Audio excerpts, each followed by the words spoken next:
Well, here we go again. Ford made it pretty obvious and pretty easy where to install amber marker lights. You can see, it's going to focus, you can see the three dots here, or the three spaces in the grille, where Ford intended amber lights to go right above the center front camera.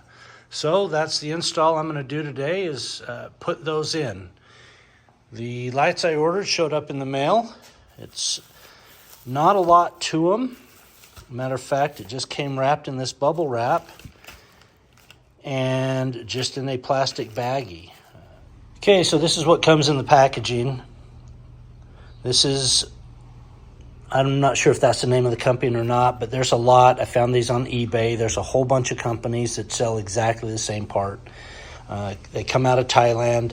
Thailand's obviously had the truck for a couple of years, so they're familiar with it, and they appear to fit. But you get three lights with the black and red wire leads, two, or a male-female plug with a couple of black-red wire leads, and then a longer black and red wire with a sheeting on it.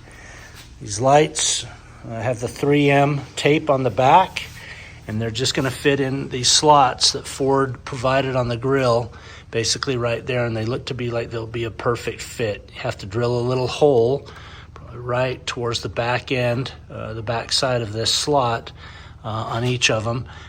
Feed those wires through, but then just glue that to the back of the slot, connect up the wiring, and should be good to go.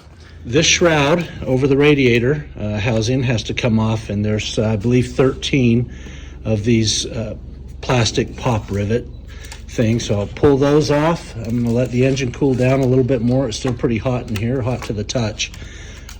And then we'll see what we have inside.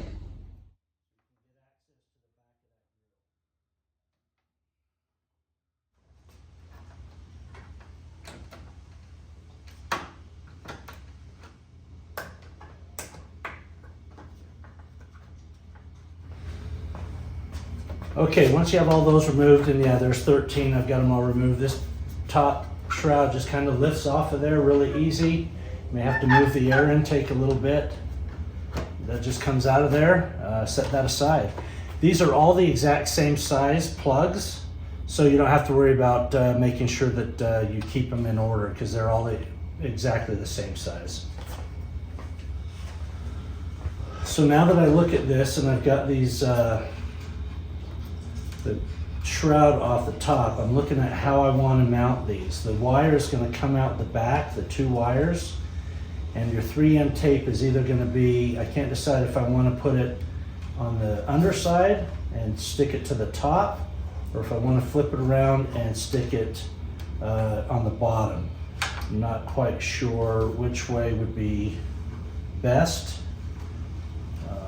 I'll kind of wait to decide, but that'll make a difference on which side I drill that hole through the back side of the slot here, depending on how I think. But they fit in there nicely. They just slide right into that slot, and you basically won't even know they're there when they're sitting in there. So what I've decided to do before I drill the things and get it all set up, I am going to hook everything up first. I'm going to wire everything, turn on the switch, and make sure that these actually light up and that I don't have a defect before I get ahead of myself. So I'm going to work on that. I'm going to expose this wire up here in the engine bay, make sure I've got the right wire for auxiliary 1 in the headliner, and go to the next step. Okay, I'm going to try this out, see if this works. So Ford made it pretty easy on the new Rangers where these wires are located. You can see that A here is on the radiator support up here towards the front of the vehicle, and that is to auxiliary 6. B is this bundle right here, which is located it shows right here by the fuse box, and that's this bundle here. And B contains auxiliary 1, 2, and 5. And then aux 3 and 4 is C, and that's located back here in the wheel well area on the driver's side, the rear of the truck. So Ford's got your 6 auxiliary wire locations noted. And then they have what they are. So I'm going to use auxiliary 1. It's a 5 amp fuse, and it's a violet and green wire.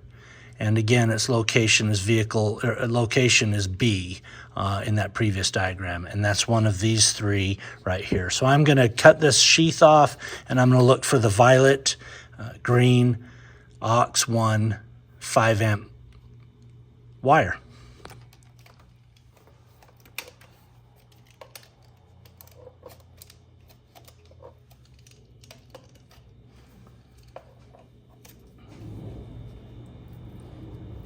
All right, got to pull some of the sheeting back a little ways to expose these wires.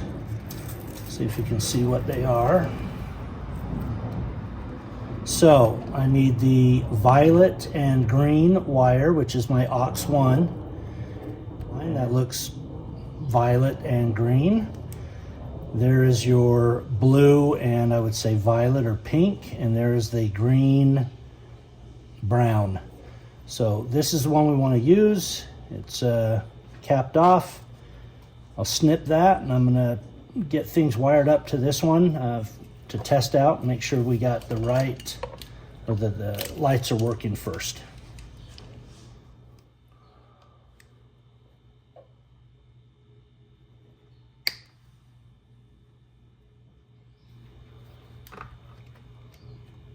Doesn't give you a ton to work with.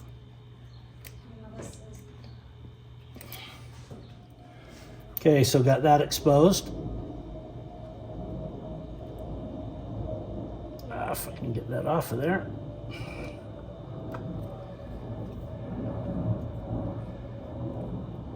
And we'll look at wiring those up for a test run here before we install them in permanent. Okay, this hopefully isn't too hard to see. All right, what I've done is I took the 3 lights. They still have the tape and whatever this cover is on them. But I just bundled them together with the red longer cable to my aux 1 wire here from the Ford. And I did the same with the black. And I bundled those together with the black. And I used a little bit of an extension, some other black cable I had, but I grounded it right here on the radiator shroud or brace, just temporarily right now. I'm not sure if that's where I'll ground it, but I just wanted to get everything kind of hooked up, wired in, and fire up the truck. I want to see if these 3 lights turn on and everything works as advertised. And if that's the case, then I'll go in and get them permanently mounted. So stand by while I get this truck started up.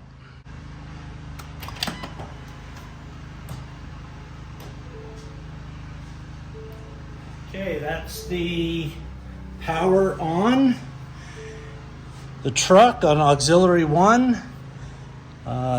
And you can see that all 3 lights have fired up as intended. So now that I know that I've done that, I'll just take it back apart.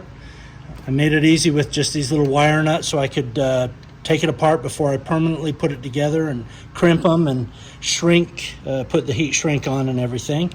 I just wanted to make sure these things were working. They're working. It's daytime. It's in my garage. They're pretty bright for the size that they are. I think hopefully they'll look pretty good in those spots. So turn off the truck and get this disassembled.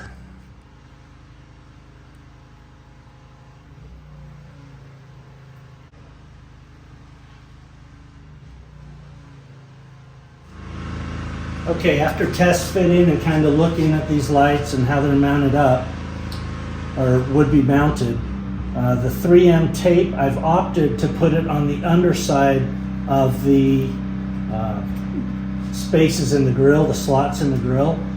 So basically to the top. That way there's a little bit of a gap below. This is my reasoning. It probably wouldn't matter. It doesn't matter either way. But I figure if I'm up against it, it'll allow for water or debris or anything to flow out. It'll only leave just a teeny little gap between the bottom of the lights and the top of the grill slot here. But maybe that'll prevent some dust and, I don't know, debris and stuff from getting lodged behind there, and it'll flow out a little easier. So that being said, if I mount them that way, these wires are all on the right side of the light. So I'm going to have to now drill 3 spots, and this is the part you hate, because a drill is permanent, but I'm going to measure those, kind of get them centered so I know exactly where that drill should be. And then I'll get those 3 holes drilled out, route those lights through, and then work on the pathway to the power source. All right, what I'm doing now is just taking these lights, centering them on this area I want to get them installed, and just taking a little grease pencil and making a mark where the wires are so I can drill right there. It's not an exact and a precise, but I think I eyeballed that pretty well for the center and where I need to drill. So there's my 3 drill spots through the back side of that, and then we'll get that through there. All right, here goes the first one.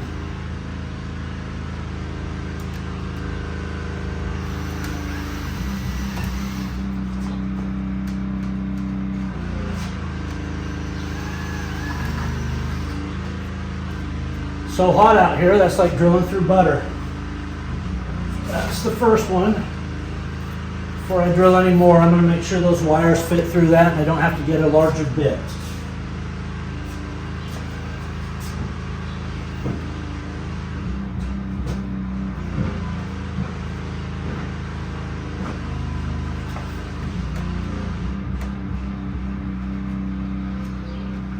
Perfect. All right, just like that. There's number 1.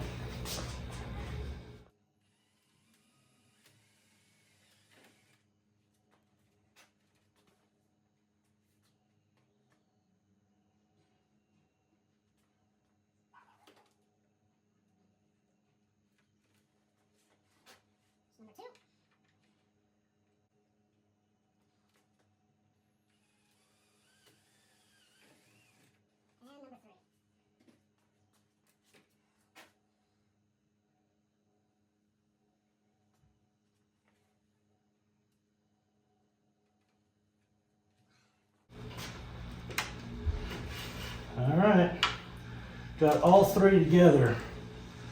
I'm going to look at getting some wire cover on these wires, zip tying them, routing them through, probably through here. If I'm bringing them this way, I may ground it on this one here and run everything that way. So we'll get to that point next. Okay, so this is what I've got done so far. I've got the lights in their place. I routed the wires through. I put some cable cover over the wires. I have all 3 coming through here to this point here. I bundled the power, the positive together, and then the ground together. I ran them here. I haven't fully zip tied it yet. Put it through this hole right here, out this side, up over, and to the cable for the auxiliary switch 1. The ground I ran and brought it the same pathway, but I attached it to this bolt here. I put a little eye lead on here, shrink wrapped or heat sealed that cable and just attached it to that bolt. So that's ground there to there. Powers to the cable in the engine compartment, And now I'm just going to turn them on again, make sure they all work before I zip tie things tight down, and then I'll pull that tape off and get those mounted. So here we go. Here's the moment of truth.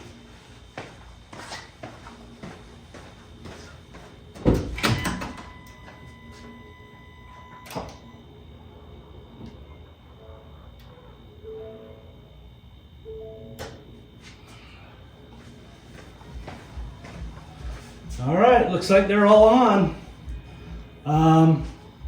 Those should now come on and off. If you leave the auxiliary switch on, they should come on and off with starting or turning off the vehicle. Or you can control them with the switch if you want them off and on. They will not run off headlights or anything like that. They're going off the switch. So looks good. Looks like I'm ready to button things up. Okay.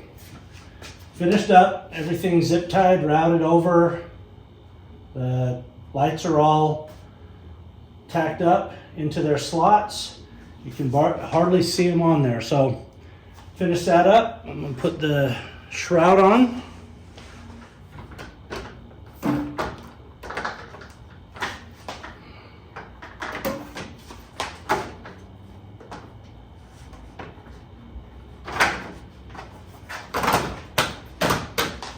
It just drops right into place. And then just put these 13 plugs back in.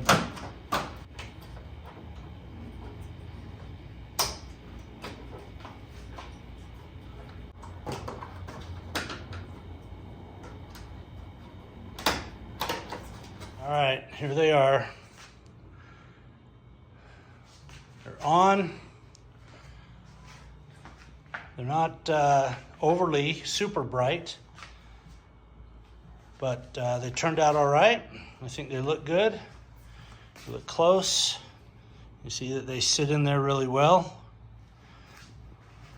That's what they look like. So for 60 bucks, 60 whatever dollars with shipping and all that stuff, not too bad. It's kind of a cheap little thing, but I think it turned out okay. Gives a little bit of personality to the front of the truck. So there you go. Easy enough. Wasn't real hard. Again, right now the truck is just running off auxiliary power, but it's just running off that aux. Let me turn it on. It's just running off the auxiliary switch, aux 1. So again, it's not going to run off the daytime running lights. It's not going to run off the headlights. Anything else, it's not constant power, so it won't be on without that switch kicking it on and off. So you can leave that on and drive with them. Leave it on all the time, and every time you start up the vehicle, it will they'll kick on. So anyway, that's all I've got for now.